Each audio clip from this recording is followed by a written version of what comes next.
मैं सच्ची कहानियाँ सुनाना पसंद करता हूँ, झूठ बोलने से बचता हूँ। मैं आपको 3-4 छोटी छोटी कहानियाँ सुना रहा हूँ। ये सारी कहानियाँ सच्ची हैं, 1-1% सच्ची हैं, पर मैं किसी का नाम नहीं लूँगा। जिनकी कहानी है उनका नाम नहीं लूँगा, उनकी प्राइवेसी का मामला है। पर हाँ, सच्ची कहानियाँ हैं। अच्छी बात है कि इन कहानियों के किरदार हम लोग नहीं बने, ईश्वर करे हम कभी ना बने, लेकिन कहानियाँ सच्ची हैं। जब मैं दिल्ली आया था 1990 में, मैं हरियाणा के एक शहर से, भिवानी से दिल्ली आया था पढ़ने के लिए। मेरे ड्रीम कॉलेज में हंसराज भी एक था, पर मेरा संयुक्त से मेरा एडमिशन जाकिर हुसैन में हुआ। मेरे अंक ठीक थे, यहाँ हो सकता था, पर मैं तो नई दिल्ली स्टेशन पे उतरा, बाहर निकला, पता लगा वहीं एक कॉलेज है, वहीं एडमिशन ले लिया मैंने। तो लोगों ने कहा कि यार कैंपस बड़ा अच्छा होता है। मैंने कहा क्या फ़र्क पड़ता है, कॉलेज कॉलेज होता है, छंडो, यही छंडो में सिखाने आया हूँ आप लोगों को। ठीक है, स्टेशन से निकले वहीं कॉलेज है, मैंने घर जाना होगा तो आराम से कॉलेज से निकल जाएंगे, क्या रखा है कैंपस में। पर मेरा एक दोस्त जो मेरे साथ ही आया था उसी शहर से, उसने एडमिशन हंसराज कॉलेज में लिया। मैं और वो स्कूल के डिबेटर्स थे, डिबेटिंग में हम लोग स्कूल टाइम से काफ़ी एक्टिव थे।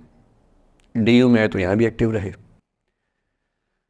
डीयू में मैंने करीब 5 साल डिबेटिंग की और मेरा ख्याल है कि लगभग 300-400 डिबेट्स मैंने जीती होंगी डीयू में, कुछ हरी भी होंगी, लेकिन मैंने खूब डिबेट, वो मेरा दरअसल दाना पानी था, रोजी रोटी मेरी वही थी कॉलेज के दिनों में। घर से पैसे मैं लेता नहीं था, मिलते भी नहीं थे, लेना क्या था, मतलब ऐसी स्थिति भी नहीं थी उस समय मेरे घर में कि मिल सके। तो डिबेटिंग मेरा रोजगार था, एम्प्लॉयमेंट था, मेरा उससे काम चल जाता था आराम से। उसका भी चल जाता था, वो हंसराज से था, मैं जाकिर हुसैन से था। हम खूब डिबेट्स में मिलते थे। अक्सर ट्रॉफी या तो हम जीते थे या वो जीतता था, कोई भी जीते रूम पे ही आती थी, क्योंकि हम रूममेट्स थे, एक साथ ही रहते थे। वो मुझसे योग्यताओं के मामले में 21 था, बल्कि अगर वो 21 था तो मैं 15 ही रहा हूँगा या 12 रहा हूँगा, 22 या 21 तो नहीं रहा हूँगा, मुझसे बेहतर था योग्यताओं में, बड़ा अच्छा व्यक्ति था। ग्रेजुएशन के बाद मैंने एमए हिंदी साहित्य में एडमिशन लिया, जबकि बीए ऑनर्स हिस्ट्री में किया था मैंने। उसने तय किया कि वो कुछ और करेगा, प्रोफेशनल कोर्स करेगा, नौकरी करेगा, तो वो चला गया दिल्ली से। मैं दिल्ली में रहा। फिर मैं एमए के बाद तैयारी करने लगा यूपीएससी की। तब तक मैं यूजीसी जेआरएफ कर चुका था। पहला अटेम्प्ट दिया, प्रीलिम्स हो गया। मेंस मेरा 96 के मेंस की बात कर रहा हूँ, मेंस शुरू होने वाला था, 2 दिन रह गए थे। करीब 10 दिन पहले वो मेरे पास आया हुआ था दिल्ली में, मिलजुल के अच्छे से बात करके गया था। उन दिनों उसका एक प्रेम संबंध कहीं हमारी ही एक मित्र के साथ चल रहा था। हम सब दोस्त थे, तो उनमें से 2 लोगों का आपस में का अफेयर था। मुझे नहीं पता क्या हुआ, लेकिन मेरे मेन एग्ज़ाम से 2 दिन पहले रात को 12 बजे एक फ़ोन आया और ये बताया गया कि मेरे दोस्त ने फंदा लगा के अपनी जीवन लीला समाप्त कर ली है। वो दिल्ली से दूर था कहीं,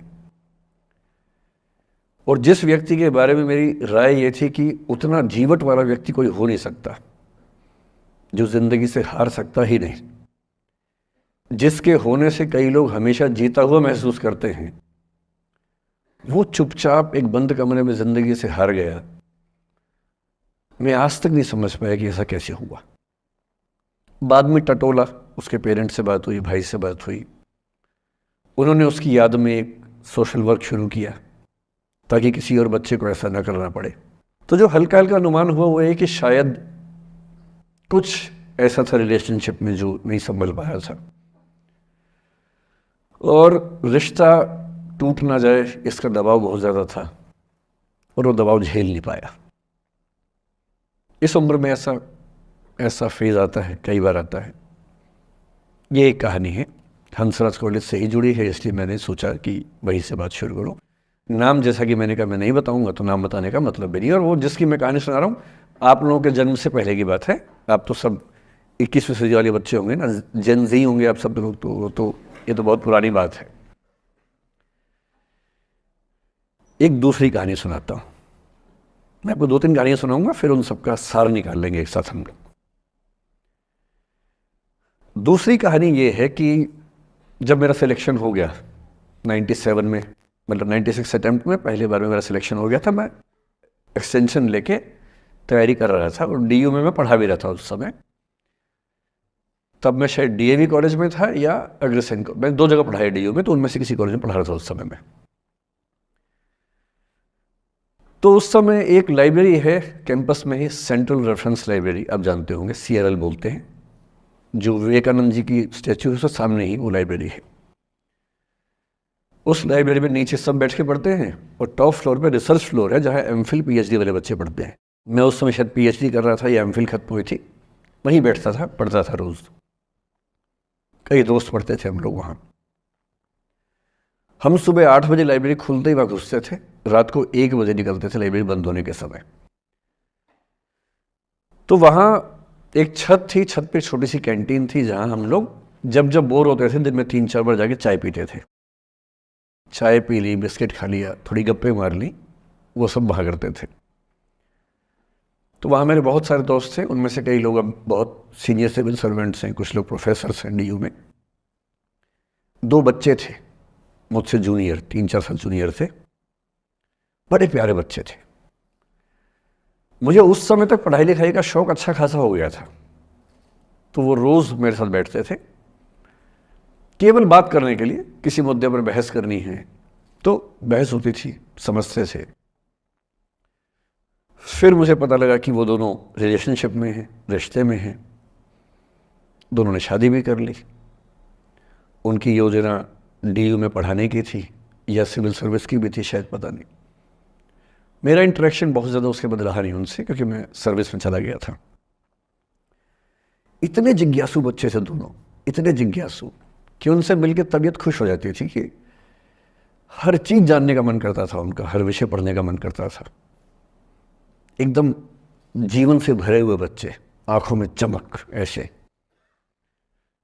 फिर दोनों की शादी हुई तो मैं शादी में जा नहीं पाया, क्योंकि मेरा रिश्ता सिर्फ लाइब्रेरी में 1 घंटा गप मारने वाला था, उससे ज़्यादा था नहीं रिश्ता उनके साथ। फिर सुनता रहता था कि मैं सब बढ़िया चल रहा है, पढ़ाई कर रहे हैं, तैयारी कर रहे हैं।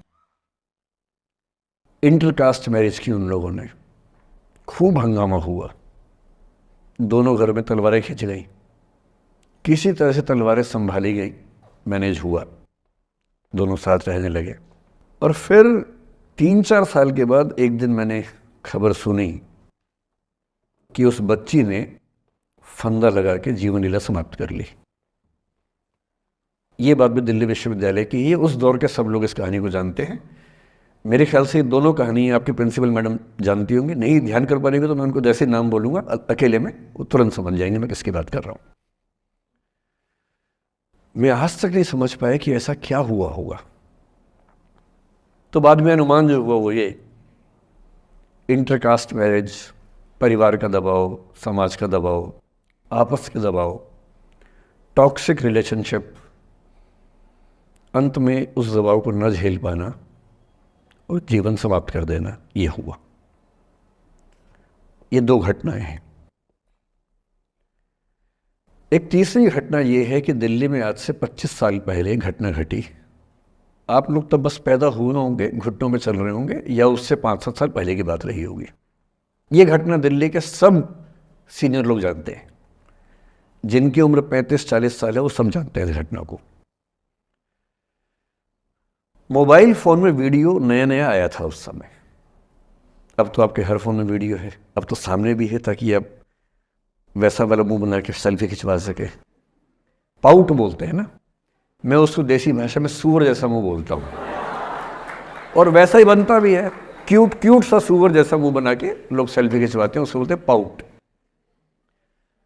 तब तो कैमरा फ़ोन में पहली बार आया था, तब लोग अभ्यस्त नहीं थे। अब जैसे आप लोग कितने अभ्यस्त होंगे, हम भी होने लग गए अब तो। अब हम किसी से बात करते हैं तो हम ये एज्यूम करके चलते हैं कि उसने फ़ोन में कुछ ना कुछ ऑन कर रखा होगा, या तो आवाज़ रिकॉर्ड करेगा या वीडियो बनाएगा। तुम कितने केयरफुल होकर बोलते हैं, कितने कॉन्शियस रहते हैं। और सर्विलांस सोसाइटी की सबसे बुरी बात यह है कि हम हमेशा चौकन्ने रहते हैं, हम सहज हो ही नहीं पाते। सहज रूप से 2 लोग बात कर लें, हो ही नहीं पाता। तो मैं तो अपने ऑफिस में कई बार ऐसा करता हूँ, जब हम 3-4 लोग बैठते हैं इनफॉर्मल बातचीत के लिए, हम सब अपना अपना फ़ोन कमरे के बाहर छोड़ के आ जाते हैं, फिर 2 घंटे बात करते हैं, इस भय से मुक्त होके कि कहीं कोई रिकॉर्ड तो नहीं कर रहा। ये हालत है आज की। उस ज़माने में तो फ़ोन थे। मोबाइल फ़ोन आया था भारत में लगभग 1995 के आसपास पहली बार। बड़ा महंगा था, 16 रुपये प्रति मिनट इनकमिंग, 16 रुपये प्रति मिनट आउटगोइंग, ये रेट से उस समय। और फ़ोन वो थे जिनसे आप कील भी ठोक सकते हैं, वैसे वाले फ़ोन थे, बटन वाले फ़ोन थे। नोकिया एक कंपनी थी, उसके फ़ोन हुआ करते थे। उसके 4-5 साल के बाद क्या हुआ, पहली बार किसी कंपनी ने फ़ोन में कैमरा लगा दिया। ये बात उस समय के लोग नहीं समझते थे। जब भी नई तकनीक आती है उसको समझने में टाइम लगता है। जो पहले समझते हैं फ़ायदा उठा लेते हैं, जो थोड़ा लेट समझते हैं वो उसका नुकसान उठाते हैं। उस समय दिल्ली के एक प्रसिद्ध स्कूल में 11वीं-12वीं क्लास के 2 बच्चों में आपस में कोई रिलेशनशिप रही होगी। वो दोनों किसी ऐसी सिचुएशन में थे जो सिचुएशन बहुत ही प्राइवेट किस्म की थी, बहुत निजी किस्म की थी, जिसको पब्लिक नहीं कर सकते। कुछ फिजिकल रिलेशनशिप जैसा मामला था। उस दुष्ट लड़के ने लड़कों के इतिहास को कलंकित, लड़कों का इतिहास वैसे भी कलंकित ज़्यादा है, उसे और कलंकित करते हुए उस पूरे सिचुएशन का वीडियो बना लिया। ऐसे मामलों में दुर्भाग्य है, मैं लड़का हूं इसलिए लड़के पवित्र थोड़ा ना हो जाएंगे। लड़का है, इतिहास कलंकित तो है, उसका वीडियो बना लिया और दुष्टता का चरम स्तर निभाते हुए वो वीडियो अपने एक दोस्त को शेयर कर दिया। ये कहे कि किसी और को दिखाना मत, जैसा कि होता है अफवाहों की दुनिया में। हर अफवाह एक व्यक्ति एक को ही बताता है, ये कहे कि किसी और को मत बताना, और अगला व्यक्ति भी अगले को यही कहे कि बोलता है किसी और को मत बताना। और इस तरह से पूरे शहर को खबर होती है और सबको लगता है कि सिर्फ मुझे पता है। वो वीडियो फैल गया। नए नए फ़ोन आए थे, पर वो फ़ोन कम लोगों के पास थे, कैमरे वाले फ़ोन। तो फ़ोन से कितना फैलता, ज़्यादा नहीं फैला। लेकिन उस समय दिल्ली की एक कुख्यात मार्केट हुआ करती थी, पालिका बाज़ार, अभी भी है, पर तब वो कुछ और कामों के लिए कुख्यात हुआ करती थी। अब तो कपड़े मिलते हैं, तब कपड़ों के साथ कई चीज़ें और मिलती थी वहाँ। जैसे गंदी फिल्मों की सीडी चाहिए हो तो वहाँ मिलती थी, ग्रे मार्केट में, चोरी छिपे। इस वीडियो को सीडी में कन्वर्ट करके लोगों ने वहाँ से खरीदा, लाखों करोड़ों की संख्या में। नए नए टेलीविज़न चैनल प्राइवेट आए थे, और प्राइवेट टीवी चैनल को खबरों की भूख इतनी होती है कि वो खबर के लिए जान दे सकता है और जान ले भी सकता है किसी की। 24 घंटे इस खबर पे, इस चीज़ पर खबरें चल रही थी सारे चैनल्स में कि ये वो लड़का है जिसने ऐसा किया, ये वो लड़की है, ये वो स्कूल है, इस स्कूल की प्रिंसिपल से बात करेंगे, इससे बात करेंगे। वो जो बच्ची थी जिसकी इसमें कोई गलती नहीं थी, सिवाय इसके कि वो किसी एक लड़के से प्रेम करती थी, जो कि उस उम्र में बच्चे कर बैठते हैं। इसके लिए बहुत चिल्लपौनी मचानी चाहिए। बच्चों को आप हर बात पे अपराधी नहीं मान सकते। उस बच्चे की गलती सिर्फ इतनी थी कि उसने अपने दोस्त पे भरोसा किया, जो भरोसे के लायक था नहीं। वो नीच किस्म का व्यक्ति था जिसने उस संबंध की गरिमा को समझा नहीं। उस बच्ची के घर के बाहर 24 घंटे न्यूज़ चैनल से कैमरे खड़े रहे। घर से कोई भी निकले, 50 कैमरे पीछे। आप बताइए आपकी बेटी कैसी है, आप बताइए आपकी बहन कैसी है। अंत में उस पिता ने अपनी बच्ची को इस देश से बाहर भेज दिया। उसके कुछ दिन बाद की जो खबर टीवी चैनल से नहीं दिखाई, उसके पिता ने आत्महत्या कर ली। ये तीसरा इंसिडेंस है। ये सारी खबरें सच्ची बता रहा हूं मैं, इनमें से एक भी झूठ नहीं है।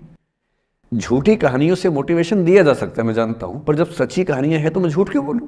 सारी सच्ची कहानियां बता रहा हूं मैं आपको। एक चौथी कहानी जो आप में से कई लोगों की होगी।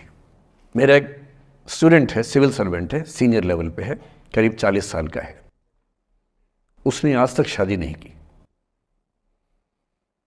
क्या उसकी शादी करने की इच्छा नहीं थी? पूरी इच्छा थी। फिर क्यों शादी नहीं की? भाई कुछ लोग तो होते हैं कि शादी करनी ही नहीं, कोई मिशन है। योगी जी हैं, मोदी जी है, ठीक है, उनका तो मिशन है। ममता जी है, उनका मिशन है। पर जिसका जीवन में ऐसा कोई मिशन नहीं है और जिसको प्रेम करने का मन भी करता हो, वो तो शादी करता है आमतौर पे। उसने शादी क्यों नहीं की जानते हैं? जब वो 25-26 की उम्र में था, जब वो मेरा विद्यार्थी भी था, एक दिन मेरे पास आके बोला कि सर एक बात करना चाहता हूँ। मुझसे मेरे स्टूडेंट्स ऐसी बातें खूब करते हैं पर्सनली आके, अब तो मैं टाइम कम दे पाता हूँ, पहले तो ये सब होता रहता था क्लास के अलावा। एकदम रोता हुआ आया, आंखों में आंसू भरे हुए बहुत सारे। अरे क्या हो गया भाई?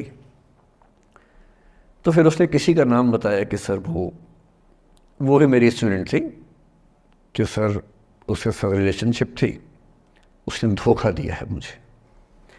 अच्छा, धोखा देने वाली कहानियाँ मुझे बहुत अपील नहीं करती। मेरा मानना है कि दोनों पक्षों की गलतियाँ होती हैं। आप केवल अपने पर्सपेक्टिव से सोच सोच के धोखा करते रहते हैं, ऐसा थोड़ा ना होता है भाई। कुछ तो मजबूरियाँ रही होंगी, कोई यूं ही बेवफा नहीं होता, कुछ तो वजह होगी ना। आप थोड़ा उसकी वजह, उसका भी तो, उसकी कहानी भी तो सुनिए। और मैं जब जब दोनों कहानियाँ सुनता हूँ मुझे लगता है कि मामला ग्रे है। आप किसी एक पे उंगली उठा ही नहीं सकते कि इसने ऐसा किया। दोनों की गलतियाँ होती हैं, ऐसा थोड़ा ना कि एक की होती है। बहरहाल इन भाई साहब को ऐसा लगा कि धोखा हो गया उनके साथ।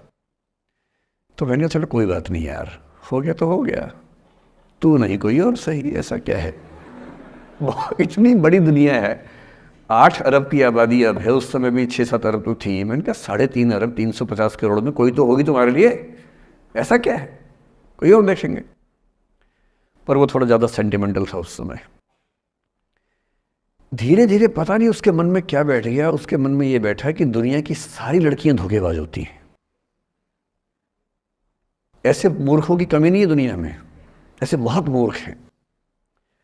दर्शन की दुनिया में इसे अवैध सामान्यीकरण कहते हैं, इलिसिट जनरलाइजेशन। इसका मतलब बहुत छोटे सैंपल के बेस पे ये समझ लेना कि ये थियरी पूरे ब्रह्मांड पर लागू होती है। एक लड़की ने धोखा दिया, मान लीजिए धोखा दिया, धोखा इसने दिया कि उसने दिया कि किसी ने दिया, जो भी कहानी हो, एक सैंपल से ये मान लेना कि सब ऐसे होते हैं। और उसके बाद से उसने कम से कम 10 बार कोशिश की, 10 लोगों से मिला, बातचीत की शादी के लिए। डेटिंग तो क्या करेगा 40 की उम्र में, लेकिन हाँ बातचीत करके देखा कि शायद रुचियाँ मिल जाएं, स्वभाव मिल जाए तो शादी के बारे में सोचें। हर बार 3-4-5 मीटिंग के बाद वापस हट जाता है। अब तो मैंने पूछना बंद कर दिया है। जब तक मैं पूछता था, बोलता था कि सर 3-4 मीटिंग के बाद लगता है कि ये भी वैसी ही है। मैंने कहा भूल जाओ भाई, उससे भूल जाओ, बात खत्म हो गई। उसके बच्चे घूम रहे हैं आजकल स्कूल में, अब तुम कम से कम शादी तो कर लो। वो भाई साहब आज तक अकेले हैं, और अब तो बाज़ार में मूल्य भी कम हो गया उनका, अब विकल्प भी ज़्यादा नहीं मिलते हैं। अब जो विकल्प मिल रहे हैं वहाँ उसकी रुचि और कम हो गई है। तो पूरी संभावना है कि वो जीवन अकेले ही गुजरेगा अब उसका। एक अंतिम एग्जाम्पल देके फिर मैं निष्कर्ष की तरफ बढ़ूँगा। मैं एक IAS ऑफिसर को जानता हूँ, 2 IPS को जानता हूँ, बहुत योग्य लोग, देश के सबसे अच्छे संस्थाओं से पढ़े हुए लोग, प्रॉपर IAS प्रॉपर IPS में नौकरी करने वाले लोग, और इन तीनों ने अपना जीवन समाप्त कर लिया नौकरी में रहते हुए। क्यों? क्योंकि नौकरी और घरेलू जो दुविधाएं थी उनको झेल नहीं पा रहे थे, ना झेल पा रहे थे, ना भूल पा रहे थे। लेट गो नहीं कर पाए तो गिव अप कर दिया। और इसलिए मुझे अक्सर लगता है कि जितनी चीज़ें हम सिखाते हैं बच्चों को, हिस्ट्री, इकोनॉमिक्स, लिटरेचर, वो सब ठीक है, उनका भी महत्व है। शायद उससे ज़्यादा महत्व इस चीज़ का है कि ये समझें कि अपने इमोशंस को कैसे मैनेज करना है। जब जीवन में ऐसा लगे कि सब खत्म हो गया है, जब जीवन में लगे कि बहुत टॉक्सिक किस्म की लाइफ हो गई है, उससे बाहर कैसे निकलें, शायद ये सबसे महत्वपूर्ण लेसन होता है जो हम सबको सीखना चाहिए। मैंने कहीं से सीखा नहीं है, ना मैंने ऐसी किताबें पढ़ी हैं। हालांकि मैंने 2 किताबें मंगवाई हैं पिछले हफ्ते, पढ़ी नहीं है अभी तक, तो मैं किताबों के बेस पे नहीं जानता कैसे सीखते हैं, लेकिन ज़िंदगी से तुम सीख सकते हैं। इन कहानियों का सबका एक ही सार है, वजह अलग अलग है। एक व्यक्ति ने इसलिए अपना जीवन समाप्त किया कि वो रिश्ता उसके हाथ से छूट रहा था। एक ने इसलिए जीवन समाप्त किया कि ये रिश्ता बन गया था पर समाज के दबाव, घर के दबाव मैनेज नहीं कर पाए। एक ने ज़िंदगी भर शादी नहीं की सिर्फ इसलिए कि वो पुरानी यादों को भूल नहीं पाया। अरे एक बार गलती हो गई तो हो गई, आगे तो संभावना जीवन में है भाई, क्यों इतना हावी रखना उसी दिमाग के ऊपर।